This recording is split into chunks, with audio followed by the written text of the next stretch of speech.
제자들이 예수님께 요청을 했습니다. 주여, 우리에게 믿음을 더하소서. 현대인의 성경은 이렇게 번역했습니다. 주님, 우리에게 더 큰 믿음을 갖게 해 주십시오. 더 큰 믿음을 갖게 해 주십시오. 여기는 적어도 두 가지의 사실이 내포되어 있습니다. 첫째로 제자들은 자신들이 뭔가 믿음을 가지고 있다고 생각한다는 사실입니다. 그리고 두 번째는 자기들이 가진 믿음 가지고는 부족하다고, 그래서 좀 더 보태달라고 요청하고 있다는 사실입니다. 그런데 이 점에 대하여 예수님께서는 6절에서 조금 차원이 다른 말씀을 하고 계십니다. 너희에게 겨자씨 하나만한 믿음이 있었더라도 이 뽕나무더러 뿌리가 뽑혀 바다에 심겨라. 그러면 심겨질 것이고 그것이 너에게 순종했을 거다. 기적을 행할 거라는 거죠. 이게 무슨 말씀일까요?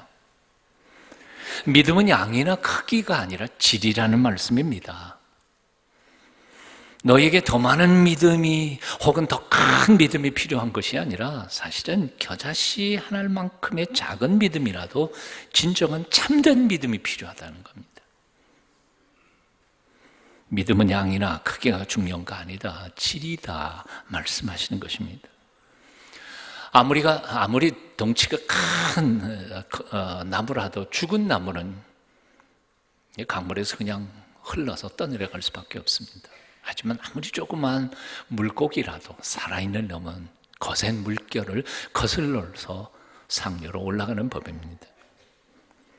오늘날 왜 우리가 이렇게 경제적, 사회적, 정치적으로 어려움을 겪고 있습니까? 덩치만 키우면 장땡이라고 생각했던 우리의 잘못된 생각 때문이었습니다. 덩치만 키우면 그 조그만 놈은 다 잡아먹을 수 있고 이길 수 있다고 생각했던 것이 우리의 과거의 경제계, 정치계, 교육계, 사회의 모든 전반적인 철학이었습니다. 하지만 시대가 달라졌습니다. 공룡이 왜 멸종을 했습니까?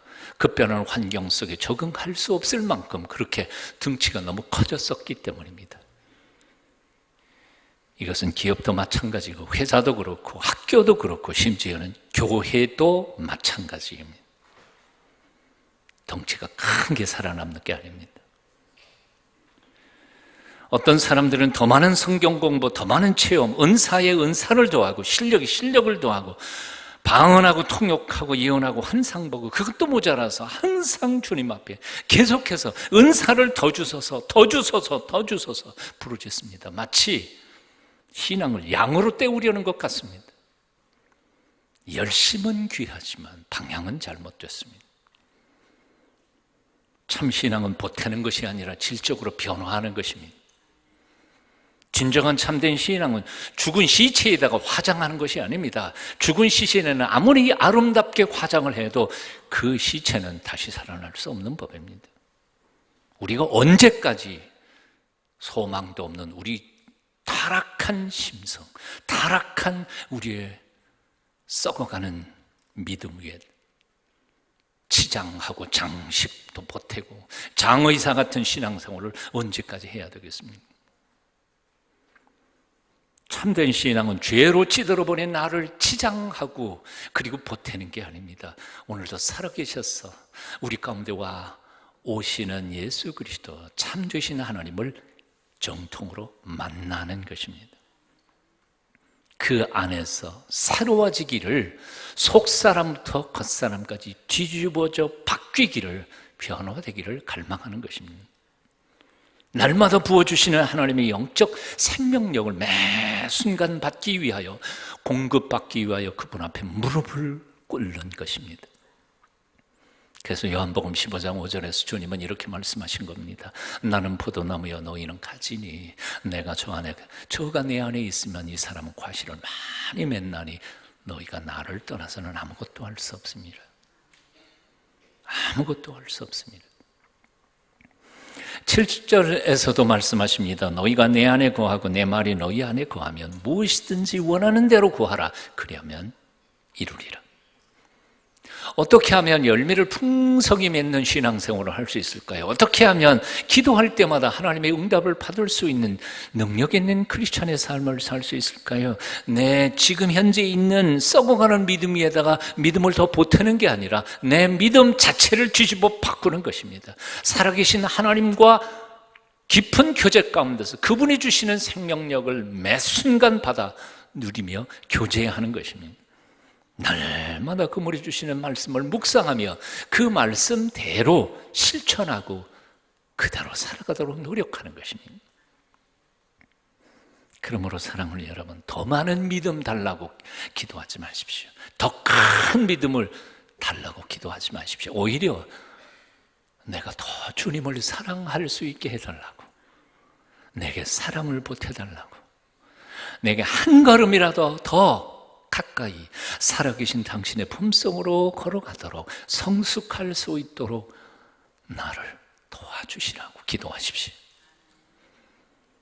예전보다 더욱 주님을 사랑한다고 고백하십시오.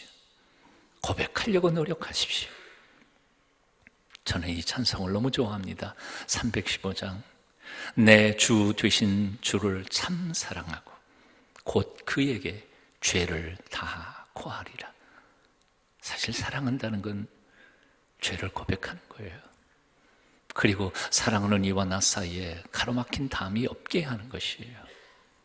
오늘날 크리스천들이 하나님과 가로막힌 담이 너무 많아요.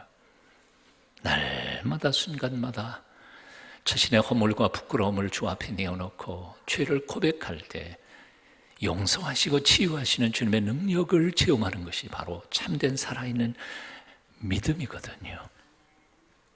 큰 은혜를 주신 내 예수시니 이전보다 더욱 사랑합니다.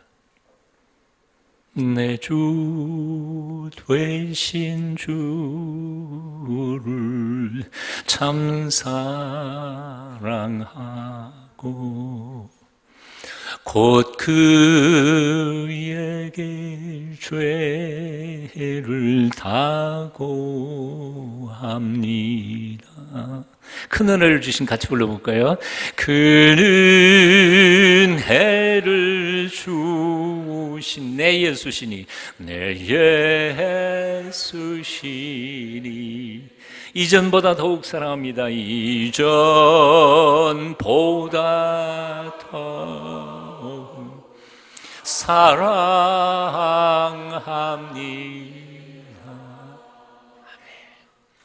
사랑은 양이 아닙니다. 질입니다. 밀도입니다. 믿음도 양이 아닙니다. 질입니다. 큰 것을 바라지 마십시오. 작더라도 살아있는 믿음을 구하십시오. 테레사 수녀가 교회를 짓고 싶어서 수중에 돈을 다 털어 모아봤습니다. 불과 몇 푼이 안 됐습니다. 그럼에도 불구하고 포기하지 않고 믿음으로 건축을 시작했습니다. 그것을 바라보던 옆에 있던 사람들이 이렇게 말했습니다. 제 아무리 믿음 좋은 테레사라 하더라도 이 돈 가지고는 결코 교회를 못 짓는다. 그들에게 테레사 수녀는 이렇게 대답했습니다. 그렇습니다.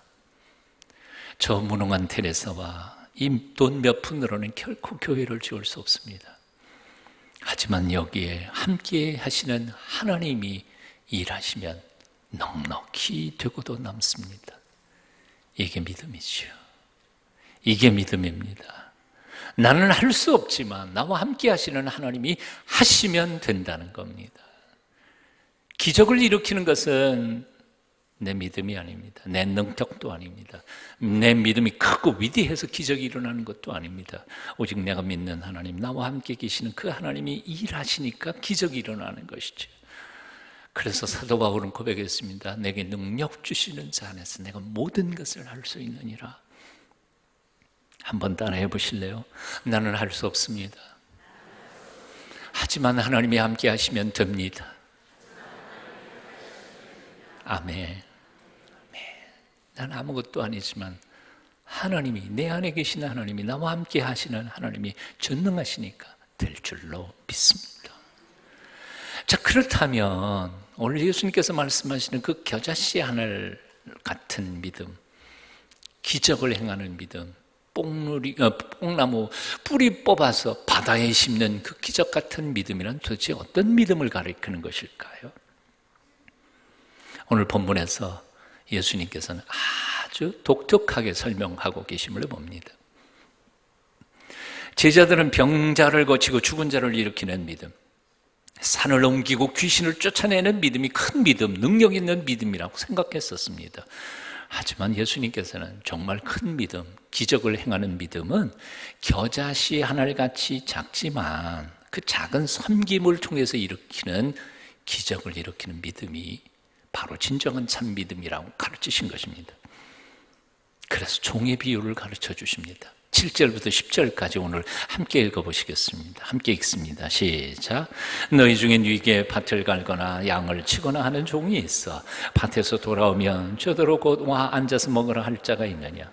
도리어 저더러 내 먹을 것을 예비하고 띠를 띠고 나의 먹고 마시는 동안에 수중 들고 너는 그 후에 먹고 마시라 하지 않겠느냐? 명한 대로 하였다고 종에게 살해하겠느냐? 이와 같이 너희도 명령받은 것을 다 행한 후에 이르기를 우리는 무익한 종이라 우리가 하여야 할 일을 한 것뿐이라 할지니라. 그렇습니다. 기꺼이 종이 되어 남을 섬기는 믿음, 이것만이 참된 믿음이라고 가르쳐 주시는 것입니다. 그리고 겉으로 보기에는 별 볼 일 없는 것 같지만 그런 믿음을 통하여 실상은 하나님께서 기적을 행하신다는 것입니다. 이런 이유 때문에 알버트 슈바이처는 이렇게 글을 썼습니다. 언제든지 작은 일에 눈을 뜨십시오. 주님의 일에 중요한 것은 큰 일보다는 오히려 더 작은 일입니다. 왜냐하면 하나님께서는 힘 있는 어떤 사람들을 통해서보다는 별 볼 일 없는 사람들의 작은 섬김을 통해서 더욱 당신의 왕국을 확장하고 계시기 때문입니다. 땅 밑에서 흐르는 작은 물줄기들이 끊임없이 큰 강물에 흘러들지 않는다면 큰 강물이란 결코 존재할 수 없을 것입니다. 큰 믿음, 많은 믿음을 보태는 것을 사모하지 마십시오. 작지만 생명 있는 믿음을 가지기를 열망하십시오. 여러분 생각해 보십시오. 구약 성경에 위대한 인물들이 어떤 사람들이었는지요. 그들은 한결같이 성경은 종이라고 말했습니다. 종이라고 말했습니다. 아브라함이 종이었습니다. 창세기 26장 24절 내 종 아브라함을 위하여. 이삭도 종이었습니다. 주의 종 이삭을 위하여. 야곱도 종이었습니다. 주의 종 야곱이 말하기를. 모세도 종이었습니다. 여호와와 그 종 모세를 믿었더라. 갈렙도 여호수아도 다윗도 엘리야도 다 종들이었습니다. 오직 내 종 갈렙은 여호와의 종 눈의 아들 여호수아가 내가 내 종 다윗의 손으로 여호와께서 그 종 디셉 사람 엘리야로 말씀하와 같이 일렀으되. 신약성은 또 어떻습니까? 사도 바울은 편지를 쓸 때마다 언제나 그 서두에 이렇게 적었습니다. 예수 그리스도의 종 된 나 바울은, 예수 그리스도의 종인 나 바울은, 실로 바울은 예수님의 종이 되어 그분을 섬길 수 있다는 사실 하나를 너무나 영광스럽게 생각했습니다. 기뻐했습니다. 감격했습니다. 그 감격으로 죽을 둥 살 둥 모르고 평생을 뛰고 달리다가 칼에 맞아 죽었습니다. 자, 사람들 빼놓고도요 성경을 읽다가 놀라는 한 가지 사실이 있습니다. 바로 하나님께서 보내주신 하나밖에 없는 외아들이신 예수 그리스도, 그분을 향하여도 성경은 종이라고 말하고 있다는 것입니다. 사도행전 3장 13절입니다. 우리 조상의 하나님이 그 종 예수를 영화롭게 하셨느니라. 사도행전 4장 27절입니다. 하나님의 기름 부으신 거룩한 종 예수를 거스려. 사도행전 4장 30절입니다. 표적과 기사가 거룩한 종 예수의 이름으로 이루어지게 하옵소서. 그 종이신 예수님께서 이렇게 말씀하셨습니다. 인자가 온 것은 섬김을 받으려 함이 아니라 도리어 섬기려 하고 자기 목숨을 많은 사람의 대속물로 주려 함이니라. 또 말씀하셨습니다. 이방인의 소위 집권자들이 저희를 임의로 주관하고 그 대인들이 저희에게 권세를 부리는 줄을 너희가 알거니와 너희 중에는 그렇지 아니하니 너희 중에 누구든지 크고자 하는 자는 너희를 섬기는 자가 되고 너희 중에 누구든지 으뜸이 되고자 하는 자는 모든 사람이 종이 되어야 하리라. 세상에서는 많은 사람들을 손아래 두고 부리는 사람이 높은 사람입니다. 하지만 천국에서는 많은 사람을 섬기면 섬길수록 가장 높은 사람이 될 것입니다. 왜 예수님께서 세례 요한을 여인이 낳은 자 중에서 가장 큰 자라고 말할 수 있었습니까? 이유는 딱 하나입니다. 세상 누구도 세례 요한만큼 자신을 낮추고 겸손한 자는 없었기 때문입니다. 세례 요한은 말했습니다. 그는 흥하여야 하겠고 나는 망하여야 하리라. 세상에 이렇게 말할 수 있는 사람은 누가 있습니까? 그러니까 한마디로 말해서 창세기부터 요한계시록까지 신구약 전체 성경을 통해서 우리에게 가르쳐주고 있는 기독교 신앙의 핵심 메시지는 종이 되는 겁니다. 섬기는 겁니다. 주인이 되는 신앙이 아니라 종이 되는 신앙입니다. 남을 부리는 신앙이 아니라 기꺼이 섬기는 신앙입니다. 이런 섬기는 신앙만이 성경적으로 큰 믿음이고 기적을 행하는 강한 믿음입니다. 사람들 눈에는 작은 겨자씨 하늘같이 별 볼 일 없이 보이려는지 몰라도 하나님께서는 바로 그런 작은 섬기는 종의 믿음을 통하여 기적을 행하고 계신다 그 말입니다. 이런 점에서 아프리카의 성자 슈바이처의 말은 100번 옳습니다. 언제든지 작은 일에 눈을 뜨십시오. 주님의 일에 중요한 것은 큰 일보다는 오히려 더 작은 일입니다. 왜냐하면 하나님께서는 힘 있는 어떤 사람들을 통해서보다는 별 볼 일 없는 사람들의 작은 섬김을 통해서 더욱 당신의 왕국을 확장하고 계시기 때문입니다. 생각해 보십시다. 성경에 어떤 인물이 종으로 섬기는 훈련을 하지 않고도 지도자가 된 적이 있습니까? 어떤 인물이 섬기는 훈련 없이 하나님의 일꾼으로 세워진 적이 있습니까? 아무도 없습니다. 하나님의 나라는 섬기는 훈련을 통해서만 지도자가 되는 나라입니다. 이런 점에서 오늘날 우리 한국교회는 가장 큰 약점, 병폐가 있습니다. 모두 다 머리가 되려고 하지 꼬리가 되려 하지 않기 때문입니다. 섬김 받으려고 하지 섬기려 하지 않기 때문입니다. 섬길 줄 모르는 교인은 교인이 아닙니다. 섬기지 않는 교회는 더 이상 교회가 아닙니다. 갈라디아서 5장 13절은 이렇게 말씀합니다. 오직 사랑으로 서로 종노릇하라. 오직 사랑으로 서로 종노릇하라. 한번 따라해 보실래요? 같이 합니다. 시작. 오직 사랑으로 서로 종노릇. 한 번만 더요. 오직 사랑으로 서로 종노릇하라. 돈이 없어서 남의 집에 들어가서 월급 받고 종노릇 하려면 부끄러운 일이 일어나는지도 모르겠습니다. 빚에 팔려서 종으로 노예로 종노릇 한 것도 부끄러울지 모릅니다.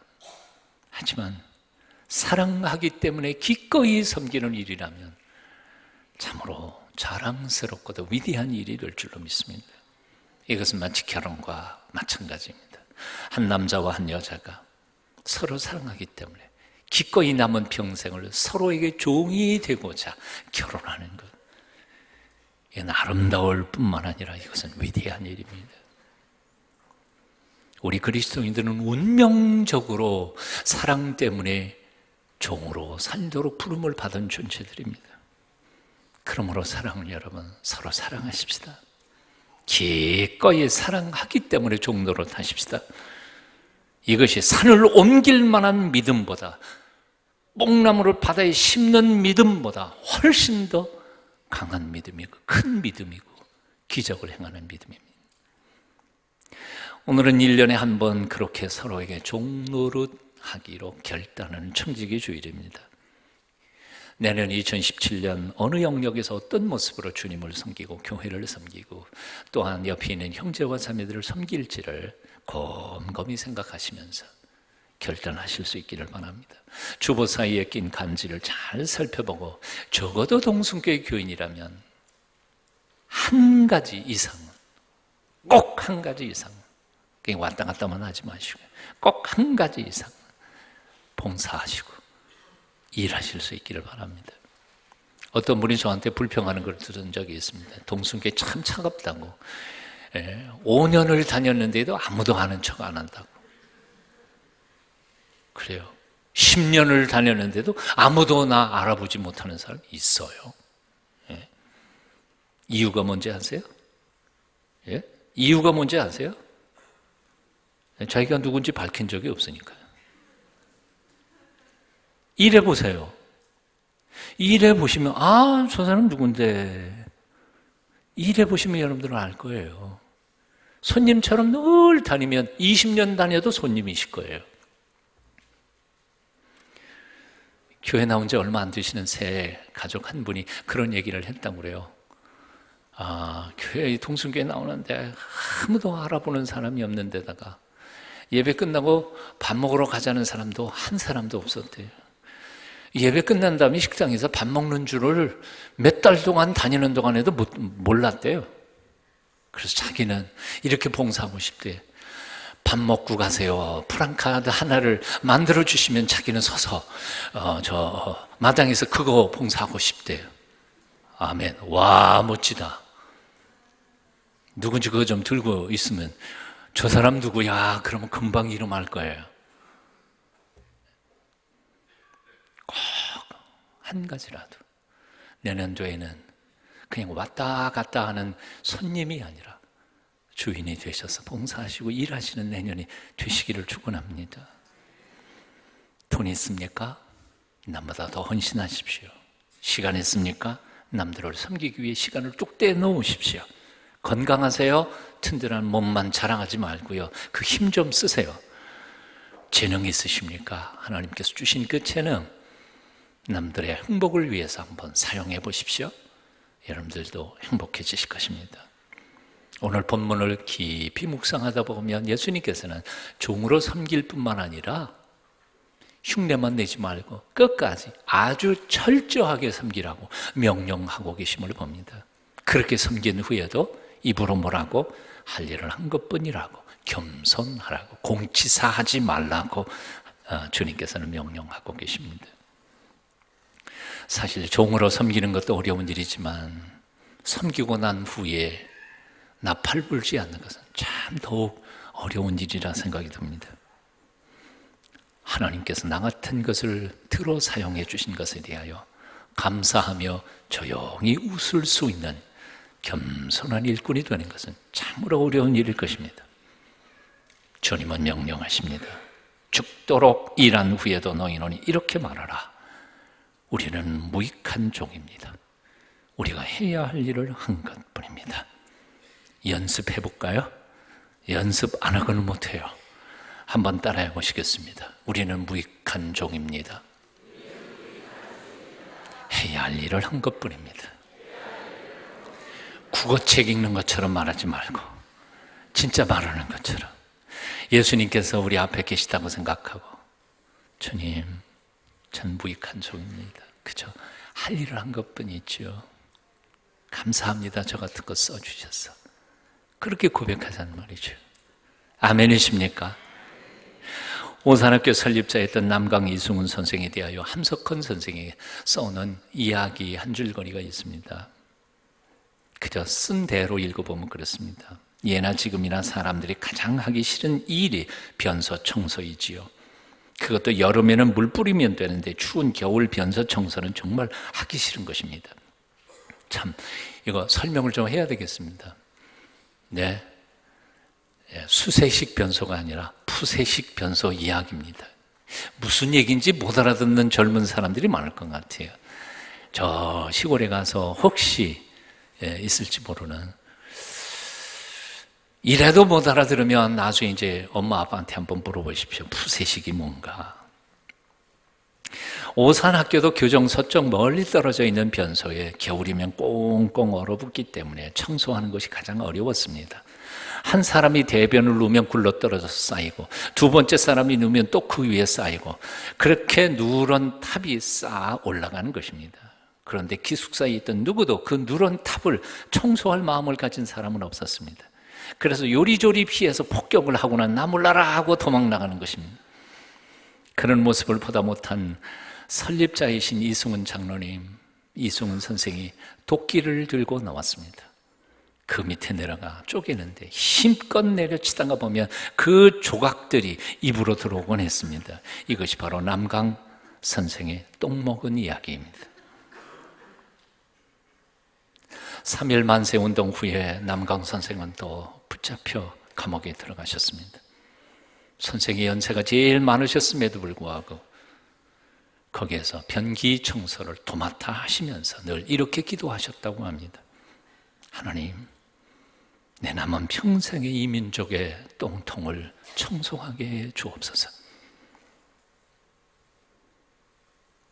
내 남은 평생의 이 민족의 똥통을 청소할 수 있게 해 주소서. 그런 위대한 분들이 있으셨기에 영광스러운 대한민국이 존재할 수 있었습니다. 슈바이처 박사의 곁에서 평생을 도왔던 간호 보조사가 있습니다. 아무도 그 이름을 기억하지 못했습니다. 하지만 그 페리안 플레밍이라고 하는 그 봉사자는 늘 입버릇처럼 남들에게 이렇게 말했다고 합니다. 섬김받는 삶을 살렵니까? 아니면 섬기는 삶을 살렵니까? 당신의 남은 삶의 질은 바로 그 대답에 있습니다. 당신의 남은 삶의 질은 바로 그 대답에 있습니다. 그의 무덤 비석에는 이렇게 적혀 있었다고 합니다. 모든 것을 바쳐서 이웃을 섬겼던 하나님의 사람, 페리안 플레밍. 사랑은 여러분, 섬김받는 삶을 사시렵니까? 아니면 섬기는 삶을 사시렵니까? 청지기 주일 오늘 아침 깊이 생각하시고 결단하십시오. 그리고 여러분의 남은 삶이 후회 없는 복되고 아름다운 삶이 되시기를 축원합니다. 저는 죽어도 무덤을 만들지는 않을 계획입니다. 물론 제가 하는 게 아니고 우리 딸들이겠지만 유언을 남길 겁니다. 무덤 만들지 마라. 그래서 무덤이 없으니 비석도 없을 것입니다. 하지만 저는 사람들의 마음에 다음과 같이 기억되기를 원합니다. 마지막 한 호흡까지 주님을 사랑했고 이웃을 섬겼던 사람. 기도하겠습니다. 우리에게 생명 주신 하나님을 찬양합니다. 미래 어느 정점에 우리를 다시 부르실 하나님 아버지를 생각하며 주어진 오늘이라는 시간 속에서 사랑하라고 우리 곁에 두신 모든 이들을 후회 없이 사랑하며 섬기는 거룩한 청지기들이 되도록 우리를 도와주시옵소서. 예수님 이름으로 기도합니다. 아멘.